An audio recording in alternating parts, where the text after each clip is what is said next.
Hello there, fellow collectors. Welcome to Civilian Collectibles. For those who may not know, my name is Seville, and here I like to discuss toys, action figures, and other collectibles based on my favorite movies, TV shows, and video games.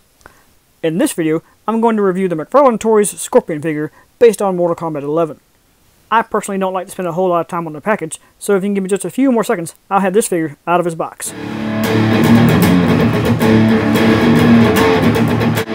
If you enjoyed this video, please give it a thumbs up and comment below. And if you want to see more from me, please subscribe and hit that notification bell.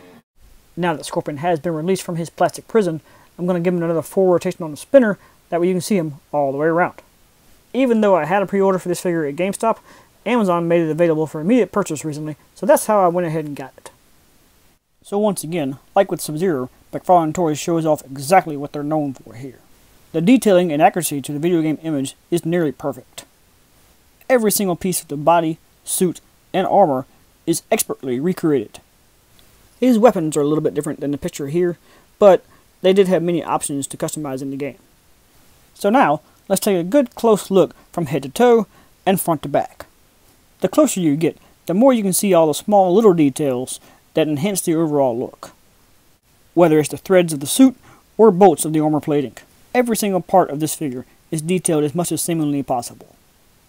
The sculpt does use many individual pieces, so there's not a lot of room for error as far as the paint is concerned.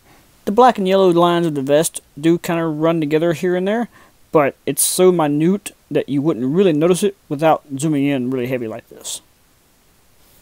Moving down to his legs, the only spot that's a little sloppy is on the rope that wraps around his leg guards. You can kind of see that they blended the yellow and the silver a little too much.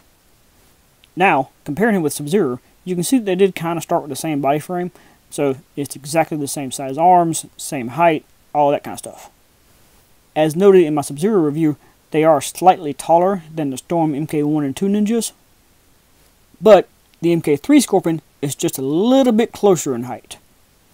So in my opinion, they are close enough to each other to be able to use in the same display.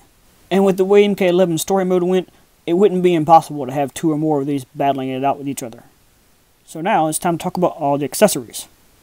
As you can see, you get Scorpion's spear, two swords, and the sheaths for both.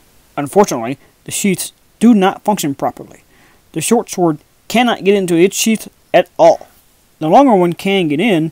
In fact, I managed to get it all the way in to the hilt, but then it was stuck and I had to pry it back loose, making both sheaths kind of useless other than just having it there for looks.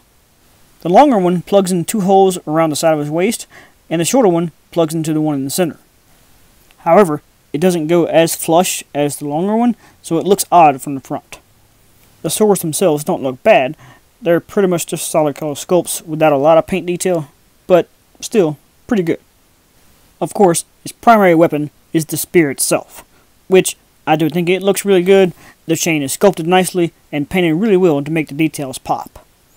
The head of the spear has some really cool color details, which does enhance the overall appearance.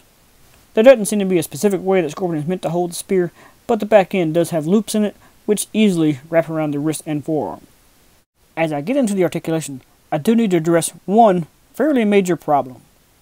Because of the inner workings of the neck joint, as well as the hood and head sculpt, when you turn the head sideways, it just pops right out.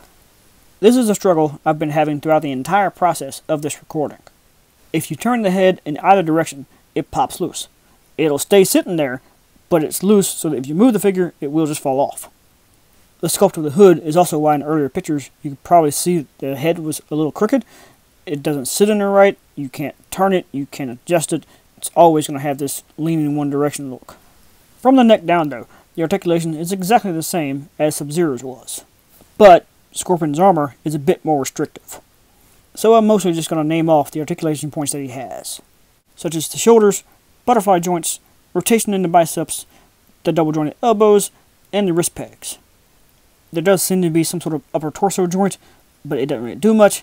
However, the tornado waist works fine. Moving down to the legs, the hip joints work really well, making it to where he can do full extension kicks both sideways and frontwards. Scorpion does have that almost thigh-cut rotation type thing above the knee. Of course, the knees themselves are double jointed. And finally, the ankles are on ball joints for full rotation and pivot movement, plus there's a toe joint. So with all that said, it's time to run this McFarlane Toy Scorpion figure through my guidelines for a complete and fair review. The primary issue with this figure is definitely what I would consider quality control, and the things I talked about around the neck peg and the way the head falls off. However, it is a brand new sculpt that is highly detailed and incredibly accurate to the video game itself. It does have more than 20 points of articulation, but the way some of the joints get locked in certain places can make it difficult to balance. It is in scale with the McFarlane Sub-Zero, plus it's close enough to the Storm collectible size that it fits in with them as well. Scorpion does have a few accessories, and the roughly $20 price point is fair for this line.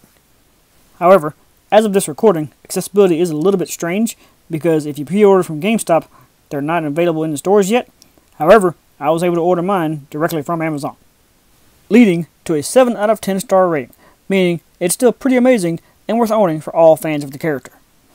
So overall, while the McFarlane Mortal Kombat figures may not necessarily be a Storm killer per se, they're still pretty good as a cheaper alternative. So whether you're starting brand new or you're mixing them into your Storm collection, these are worth adding to your shelves.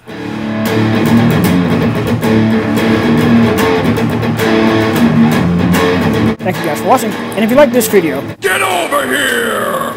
And subscribe to Civilian Collectibles.